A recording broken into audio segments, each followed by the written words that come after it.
Hulu adaptations in general. In the show, they do give her a name. When I initially read this, I did not love. This was such a comfort and such a joy to read. There you have it. Women are human beings. Last week, I wondered if dying would feel like the stories the Catholic Church told. I could not believe it. Like the show of the Testaments, not way more than the book, but I like it more than the book. Good morning and welcome back to my channel. I'm excited. Today I'm going to make a different kind of video. If you know me at all, I have not seen any movie. I'm a little bit better, but I'm pretty bad at watching shows. I just have a hard time sitting down and sitting, especially through a movie. Shows are better because you get that elongated story and it's more similar to a book, but each episode is only usually like 40 minutes is kind of my sweet spot. Today we are talking about the Testaments. I have been watching the Testaments based on the novel by Margaret Atwood, and I want to talk a bit about the books. I want to talk a bit about the Hulu show. I want to try to keep this kind of brief. The first part here, there will be no spoilers, and then I want to get into each episode and some particular things that I think the show did really well. I also have a few critiques, so that part will have spoilers, and I'll do a big banner when we're getting in there and a warning. Hulu adaptations in general. We all know book to movie adaptations are tough.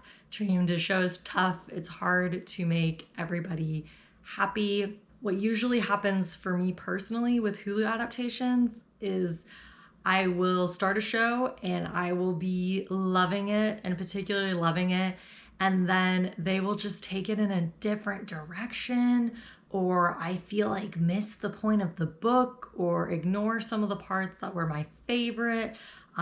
Not even parts, but themes and messaging and points. And I think sometimes Hulu can have a tendency to really dramatize it. For example, with The Handmaid's Tale, have not and will not be finishing all of the seasons of The Handmaid's Tale. For me personally, and I know this is true for a lot of people, The Handmaid's Tale got too graphic and violent, and I didn't want to watch that anymore. I felt it took away from the really good messaging and the strength of especially those earlier seasons. Part one is going to be my experience reading the books. When I have last read these books, it's been a while, so everything I say take with a grain of salt. I have not reread and I'm not up to date on these books. I don't want to talk about the books too much, so there will not be spoilers on the book. I just want a general overview. And then excitingly, I did just read Margaret Atwood's memoir, so I want to talk about that a little bit as well. Starting with The Handmaid's Tale, I have a sticker on here, so I must have known it would be a Hulu show. I didn't have Hulu at the time. I wasn't into Hulu, but I started hearing about it probably on social media. So yes, I came in with the 2016 resurgence of this book. I ordered a copy, I read it, I adored it. Then I actually immediately read it again, which was such an interesting experience. I've never read a book so close back to back like that. I took a class on Chaucer in Middle English, and one of the books we read was The Handmaid's Tale. So we primarily studied Chaucer and the Canterbury Tales, but we also read The Handmaid's Tale because if you didn't know, it's called The Handmaid's Tale as an ode to Chaucer because each tale within the Canterbury Tales is told by a different individual. So for example, the Pilgrim's Tale or the Priest's Tale. So this is The Handmaid's Tale. We follow our main character, Offred, who in the book is not named. In the show, they do give her a name. I understand they had to. Oh, we got a friend again.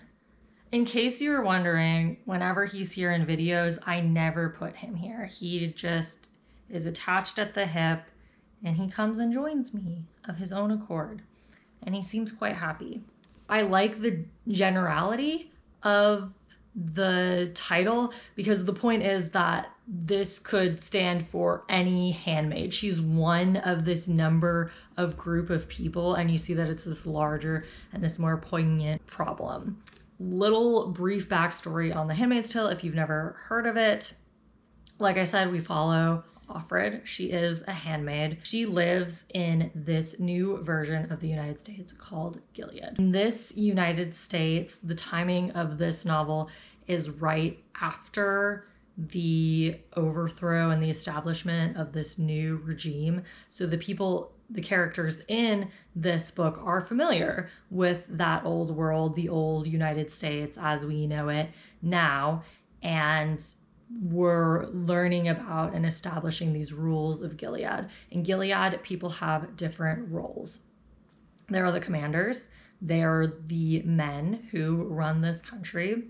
There are the wives. They don't have much power. Their power is a function of which commander they're married to, and they can control things that way. Then you have the eyes. Those are the spies of Gilead, and they report on anybody who's not acting as they are supposed to. You have Marthas who take care of the house, do all the chores. So really the wives' only function is to serve their commanders. And then you also have guardians. They're like chauffeurs, security, that sort of thing. And you have the aunts who are in charge of the woman. And in this one, they're primarily in charge of training and essentially brainwashing these new handmaids who are coming into this new regime. Obviously, there's a lot more there. There's a lot more you can unpack with that book, but that is just the brief, broad stroke overview of that story. I do not think I mentioned I have not reread this novel since those two initial readings in 2016. I also did not reread it before I ultimately read the Testaments. Actually, right around the time that I was reading it, I think Atwood was starting to at least think about writing the Testaments. She doesn't typically revisit works, is what she said in her memoir, but she did ultimately revisit The Handmaid's Tale, and she wrote a sequel to it several years later. Now, I don't usually love when authors revisit a work. Years and years later, you're coming from a different place. There are a lot of inconsistencies in the Testaments, I feel like, and there's sort of just a big like wand waving and like, oh, well, we don't know if some things are true to kind of smooth over that. You almost have to read them as separate books in the same universe to really get an enjoyment out of them. I read this book when it was first released in 2019. The reason that I read it, this was a Barnes & Noble book club book. This book is really special because this is the first book club I joined after college. I also attended a book event, which she talks about in her memoir. It was Margaret Atwood live in cinemas. She was talking about the Testaments. That was a really, really special day for me. And then reading the memoir, I didn't realize what she was going through at the time. She was going through the death of her husband, and that had happened pretty soon before that, and he really didn't get to see this book roll out. And in the Testament, we're now further into the regime of Gilead. It's been several decades later. You can come back. It's okay. He has a little bit of anxiety, but we all do, so it's okay. Hey, it's okay. Yeah. We're further into Gilead, and this one can really explore what it is like now that we've been under this regime and the control has been established. We follow three characters. We have Aunt Lydia, who is the main aunt that we follow in The Handmaid's Tale. We only get her from Offred's perspective in The Handmaid's Tale, so it's really interesting hearing from her. Then the second perspective is Agnes, who is Offred's daughter from the first novel. In the first novel, her name is Hannah, and then her name is changed to Agnes, which when I initially read this, I did not love. And now I understand it and I like it more. I get the name change. It's to fit in with this new regime. It's really to erase her identity. There's a line in the show, it's rude to talk about people's birth mothers. That's what Agnes tells Daisy. So it's erasing her history, erasing her heritage. It's linking her to Gilead and creating this new identity for her. So I do like that now upon further consideration compared to when I first read this. And the final perspective is Daisy, who's teenage spy, which, if I'm being a little honest, in the book reads a little bit like teenage spy. But it is cool to have an outsider's perspective on Gilead, especially someone who's younger and can relate to the girls. I'm gonna need to, he's just a little bit anxious, so I'm gonna stop for a minute and make sure he's doing okay. Pet him a bit. I gave him a little bit of attention. He seems okay now. He just gets anxiety. We talked to the vet. We got a prescription for him so that he can be comfortable, but we try not to give it to him all the time, and we did give him one yesterday, so I'll just keep petting him, taking care of him. But yeah, that's what's going on with him. He just gets a little bit anxious sometimes. I think that I was saying something Atwood does really well is the framing. I really liked the framing of The Handmaid's Tale as a tale and almost a parable. With this one, and you learn this at the end, but it's not a spoiler because you can tell throughout the narration that the three main characters that we're following, they are telling this story from a point in the future. So they're looking back and reflecting on their time when they were in Gilead, and they're writing it as an exercise in transcription and as an exercise in telling us, these future readers, what happened and what is going on. I'm not going to talk about this whole memoir. That would be insane. It read less like a memoir. I know it's called a memoir of sorts. This reads more like an autobiography. We start with her parents and we go all the way up to present day. This was such a comfort and such a joy to read. Margaret Atwood really is such a good writer. She's the writer of our generation, really. Everyone's heard of her. Everyone's heard of The Handmaid's Tale. Specifically, the parts about The Handmaid's Tale and the Testaments, I liked that Handmaid's Tale and Testaments did not dominate this memoir. Those are not her only works. That's not her whole life. And they had their own chapters because they were very big parts and big chapters of her life. But it wasn't the whole book, which is very nice.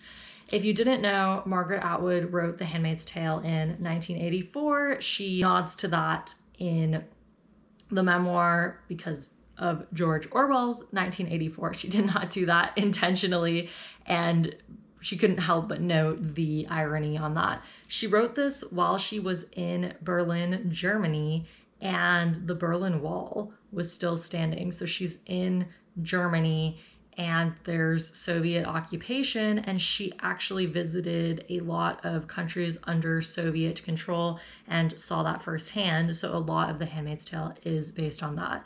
It's also based on the founding of America and the religious beliefs that went into that. She studied at Harvard. She had a professor that was very influential to her there, and she learned a lot about American, specifically religious history. And in shaping Gilead, she thought, what kind of religion would this future dystopian United States be under? And of course, it would be some form of Christianity that was dangerous. I'm sure you've heard her rule. Everything that happens in The Handmaid's Tale is something that has happened at some point in history in real life. So no, she is not a monster. It is a commentary on the monstrosities of humanity. I think I touched briefly on the Testaments. She decided to revisit that in 2017. The Hulu show went into production in 2016. It went into production during a very volatile US election. They signed the show before this election and before we had candidates, and they started filming it, I believe, after or as the election was underway. So that really changed the tone of the show. And she says in the memoir, she said people are going to watch this and they're going to see this differently. And just the way that the show has tracked with our politics and our reality and what it has become as a political commentary is really so powerful. Also wrote the Testaments during quite a difficult time in her personal life. Her husband, as I mentioned, was very sick and he ended up dying, and I'm grateful that she worked on this story and what she did to promote it while she was grieving and going through all of that. As I pulled this off the shelf, I was like, why is there a little bookmark in here? I wanted to read one of my favorite quotes from here, and I think it speaks to The Handmaid's Tale and the Testament. He's still doing okay. He's a little bit twitchy, but not too bad. Because women are tired of being good all the time. There you have it. Women are human beings. They aren't one size fits all. They come in many shapes, ages, countries of origin, cultures, and degrees of moral turpitude. Some of them are downright malicious, none of which is any reason to deny them the full range of human rights. Nor should all men have their rights removed because of the bad behavior of some. That's from chapter 32, The Robber Bride. So she is not even thinking about Handmaid's Tale necessarily here, but yeah, women's rights and just people's rights have really influenced Atwood's work. Okay, I said I was going to talk about the show, and then I yapped about books for however many minutes that has been. Very briefly, Handmaid's Tale versus Testaments, the show particularly, I feel like the tone is very different. They're both dystopian, they're both sinister, they're both dark. The Handmaid's Tale is much more visually, graphically violent, and you have older characters and you have this rebellion happening at the same time. It's really quite tumultuous as the regime is being established, and in the Testaments it's already been established. The way that it is sinister, it's a lot more in the undertones. We're also following younger characters, so in a way it's more disturbing to see what it's done on their psychology and the way that they think. It's almost more disturbing to follow these younger audiences, but since they are younger and they're trying to keep them sheltered from more of what Gilead's doing, we see less of it. So it's less graphically, at least in the show, is my thoughts. I mentioned that I have not finished and will not be finishing The Handmaid's Tale, the show. I do think that you can watch The Testaments without watching The Handmaid's Tale. Look up a little bit of background on The Handmaid's Tale so you know how Gilead works and functions. I think The Testaments does a fine job introducing you to these characters. I watched the first 3 seasons of The Handmaid's Tale. I liked them. I thought that they were very well done. It got to a certain point where it was exhausting and traumatizing to watch. And so I personally stopped watching it. Some of my friends who finished it, they told me the same thing. It gets so heavy and so violent. The Testaments has been a little bit more refreshing because I think they take out some of that visual graphic violence, and there still are violent parts.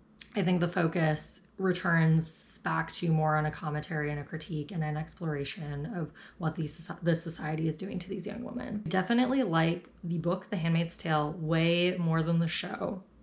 I like the show of the Testaments not way more than the book, but I like it more than the book. There are some things they changed that I don't like, which we'll get into, but I do like that. I gave a brief synopsis of the book.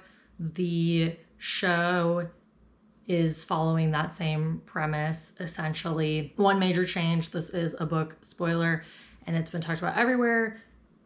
Daisy is not Nicole/Holly. The timeline just does not work out. And I think that is fine. I'm interested to see what the show does with that. Like I said, the book is this nebulous haze timing-wise anyway, so I'm happy to have them make changes and timeline changes as long as it makes the show stronger and has this really great commentary. Now I'm excited. I actually want to talk about the show. I've yapped for probably like 20 minutes. Let's get into the show. I want to go episode by episode. I'm not going to give a summary of each episode. You can look those up yourself. And if you don't want to be spoiled, watch the episodes and then come back and watch this. I really just want to talk about my favorite parts of each episode. The first 3 episodes dropped all at once, and then I didn't watch until episode 4 was also out. So I watched 1 through 4 all in one go. Honestly, the first episode, if you watch the teaser trailer, I don't think it adds a whole lot more than that. And it's really just an introductory episode. I don't have too much individually to say about all of these episodes, but I was hooked. Sat down, I was just gonna watch one, watched all 3, immediately watched the 4th the morning after. Episode 5 is the ball, especially with these first 5. I feel like they keep getting stronger and stronger as you go. My favorite part in that episode was the moment between Becca and Daisy. What I like in the show that is a little bit missing from the book, or I just don't remember it, is the show is really developing these 4 main plum girls and Daisy. So a plum is a girl who's not yet a green. She hasn't gotten her period yet, and she's a tween teenage girl. So we follow 4 of them. We have Agnes, who is Hannah, and she's our main lead. We get narration from her, but then we have these really strong supporting characters who are our friends. In the show, it says we're not supposed to have best friends, and they do anyways. So Agnes' best friend is Becca, and Becca likes Agnes, is so close to Agnes, and she starts to see her differently in a romantic light. When these girls are starting to get prepared and ready to be married, when they become eligible, we can really see the toll that that starts taking on Becca. We then have Hulda, and Hulda is just so happy, but then a little bit naive. I really love Hulda, and I really feel for her. She's naive, but she's also not. She's been through so much, but you can just really see her innocence coming through. I'm really loving what all of these actresses are doing with these characters. They're all doing a phenomenal job. I think they're fantastic.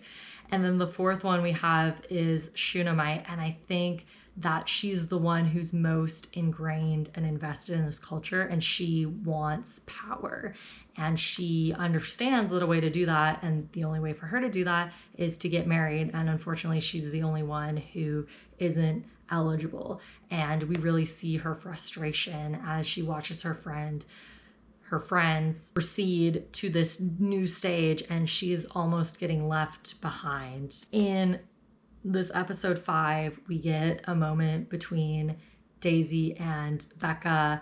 Becca becomes inebriated. There's a tuffle there between whose responsibility is. We also really get to see the commanders and what they're really like and how they act with each other, and just ick. And Lydia chides the commanders for not looking out for these girls. They've taught them that they need to defer to these men, that these men are in charge and responsible for them, and they are really behaving and acting irresponsibly with these girls. And the response is, well, Aunt Lydia, you have done so well with them. We don't need to worry. That's why we can do this. Well, one of the commanders assists inebriating Becca, and Daisy takes care of her, and we have this really open, honest, heartbreaking moment, and Becca's asking Daisy about when she ran away, what that was like, and Daisy's trying to protect her almost, and is like, no, because she understands the risks and what's at stake. You can't run away. I was very nervous for episode 6. Episode 6 is called The Stadium. I still remember it from the book. I think that that is the most graphic part of the book. They did tone it down a little bit in the show, actually, so as not to make it too graphic. This is the first episode we get from Aunt Lydia's perspective, so that was interesting. I loved to see her writing. This was the one episode I did have to go back and watch a spoiler review of The Handmaid's Tale, because it goes beyond the book, and there's the Boston Rebellion, and that comes into play like a little bit. So I watched like a 20-minute video and I got up to speed. I really liked the exploration of Lydia in this show. We see Aunt Vidala as well, And if I remember correctly, she's not in the book, or she's not as much of a main character. So I'm just curious to see what they do with that. I like seeing Lydia find her place and her spot in this regime and taking power and agency. What I did not like about this episode: Aunt Lydia was an attorney. Atwood's very clear about this. And in the stadium episode, the women that they're rounding up are specifically women in positions of power. In this chapter, we're seeing they're taking the woman that they feel won't fit into this new regime, that won't adapt, that are a risk to it, and they are saying either join us or you can't live anymore, essentially. I liked in the show they did change it so Lydia's more the one that talks them into letting the woman train the woman. I liked that aspect of it.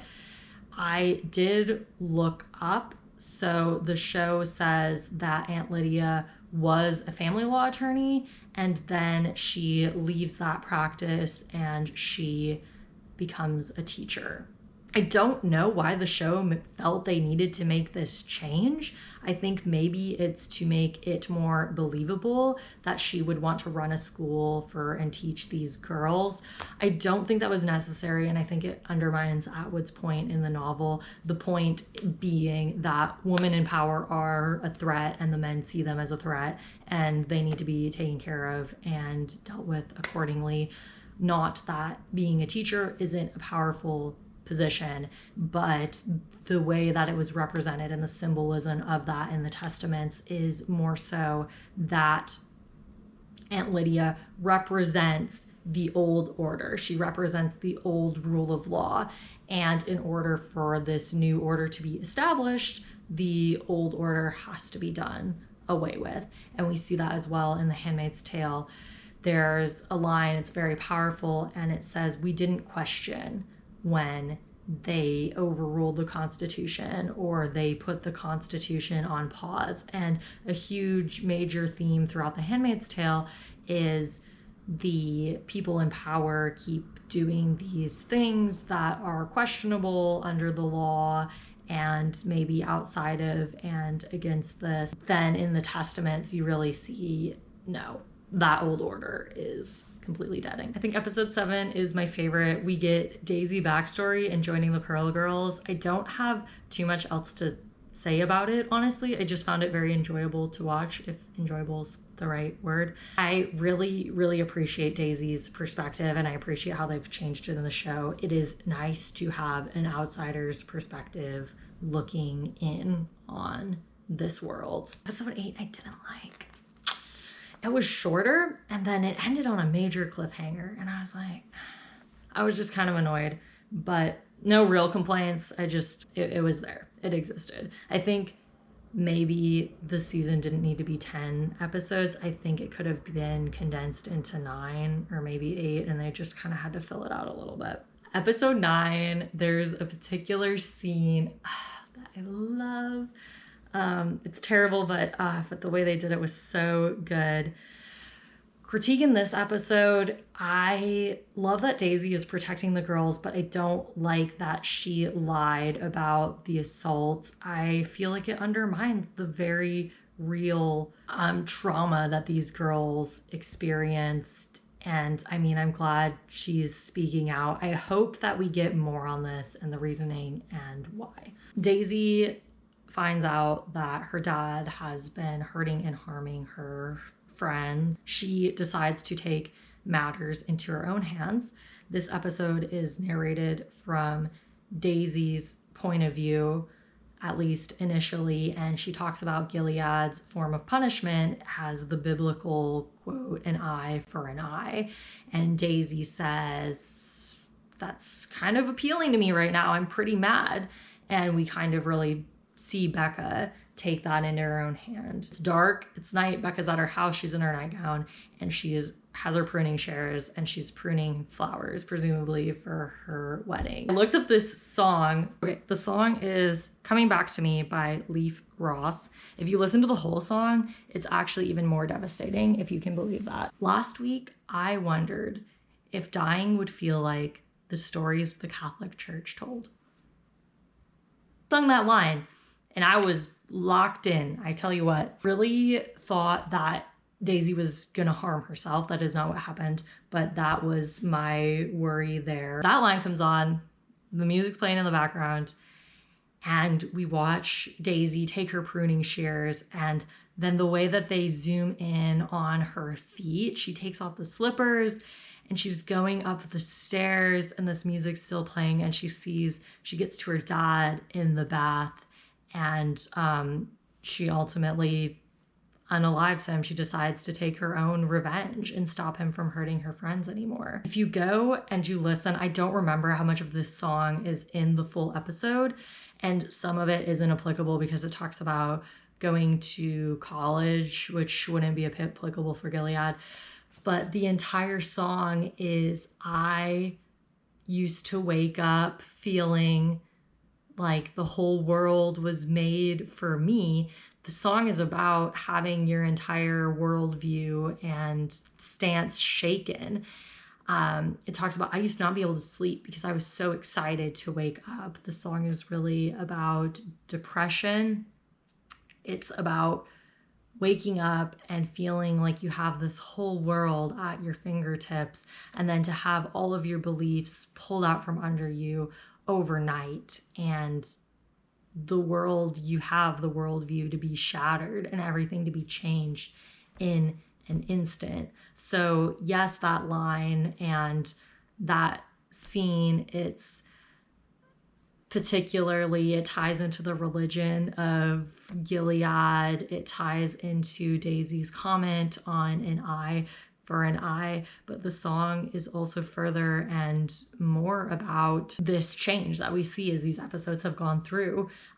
In the first episode, they are schoolgirls, they're little girls, and they're going to school, and that's part of what makes this so much more powerful and so much more sinister. They're living their lives. Agnes says we had no reason to question it. This is all that we knew. As they start to learn more, as they start to be forced induction into womanhood, we really see this unraveling, and these thoughts and the world that they thought they knew, it's not any different, but now they can see it. Those are my thoughts on episodes 1 through 9. Episode 10 comes out 3 days from when I am filming this, so I will do a little mini recap after I see that and edit that in before I post this, just so everything's all in one video. I made a little list of what I'm hoping to see. I want more Lydia. We haven't had another episode from her perspective. Maybe we're saving this for later. We've also been confirmed for a second season, so maybe we won't get more Lydia in this season. What happens to Becca? I want to know. I know we're going to get more Becca. I hope we get a little bit of closure and we're not just left hanging completely before this next season. I want Daisy to open up to Agnes. I've loved watching their relationship. In one of the other episodes, Agnes invites Daisy over and she shows her little collection of items that she's just found like around the yard and on the beach, and what she's imagining about this other life before Gilead. And Daisy's like, I didn't want to burst her bubble like with this horrible reality, and Daisy realizing that her own reality isn't as great as she thought it was either. I want some more on the framing of this, because this is being narrated from the future. So in the first episode, the whole thing is opening. Agnes says, I don't remember what year it was. Women weren't allowed to have calendars or they would lose a fingers, but there were other ways of telling time. I knew I still had my dollhouse. I knew that the leaves had started changing, and so she can't place the exact year, but she's letting you know when these events are being told. So I want a little bit more of a teaser that this is in the future. Like I said, I'm going to wrap this up later. Thank you for watching if you've made it this far, and thank you for your attention and your kindness. I know that this is such a hot and difficult topic. The content of these shows, it's very serious. It's very difficult to watch. So take care of yourself, please.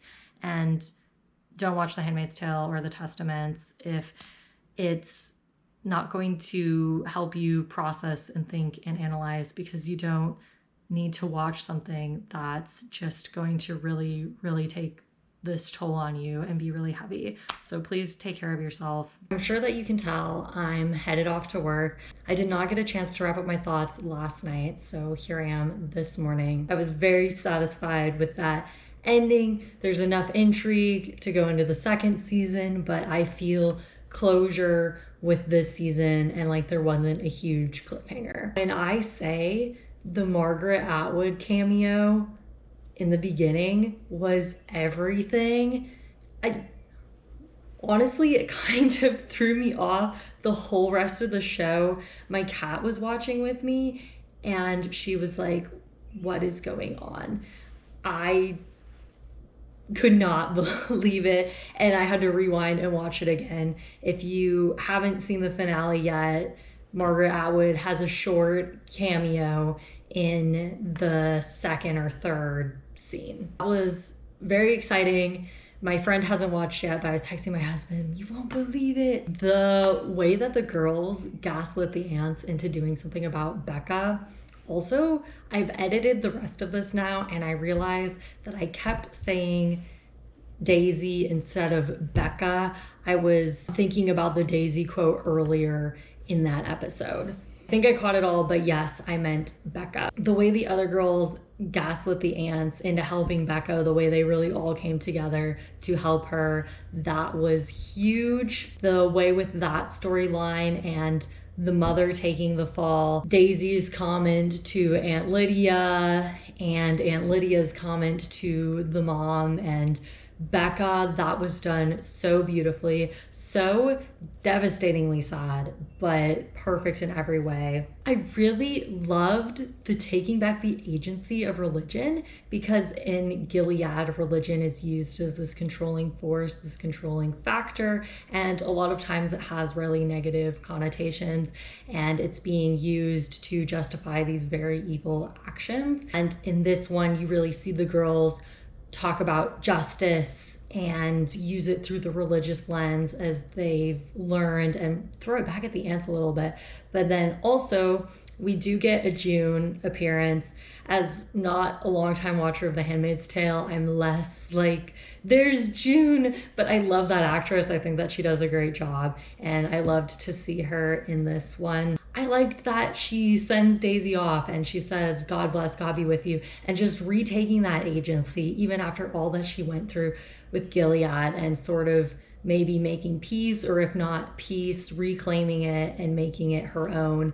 And Daisy saying she's got me, referring to God as if she's female, which is very anti-Gilead. I really liked all of those little touches there. The last thing I wanted to bring up, what I really love, and I kind of couldn't believe that this came back, because I think that it's in the trailer. So as a teaser to get people interested in the Testaments who are coming from Handmaids, they have Agnes and they superimpose the image of her mom June on her, and they have a quote, and it ends up, it's from the last season, and it's coming from Daisy. I haven't went back and watched the teaser. I don't know exactly what it says. I had thought that it was someone speaking negatively, and it turns out it's something positive. Daisy tells Agnes who her mother is, and we see her start to realize and start to remember. So I'm going to count that as a checked box, that we did get more Agnes and Daisy opening up to Agnes.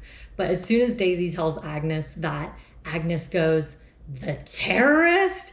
Just the absolute horror. I thought it was a really funny scene and a really serious moment. Then watching her kind of accept that as she's talking to Aunt Lydia, and realizing how her lineage is affecting her eligibility and her ability to get a match, even though she's in this great family and has these really great, powerful connections. I think the biggest bummer was we didn't get more from Aunt Lydia's perspective. We didn't get more from the future sort of telling narrative lens, but since we are renewed for a new season, I'm hoping we get some more of that. Then major change from the book, which is also major change in The Handmaid's Tale. Daisy decides to stay. In the book, she takes the boat, she gets back to Canada. She gets out of Gilead.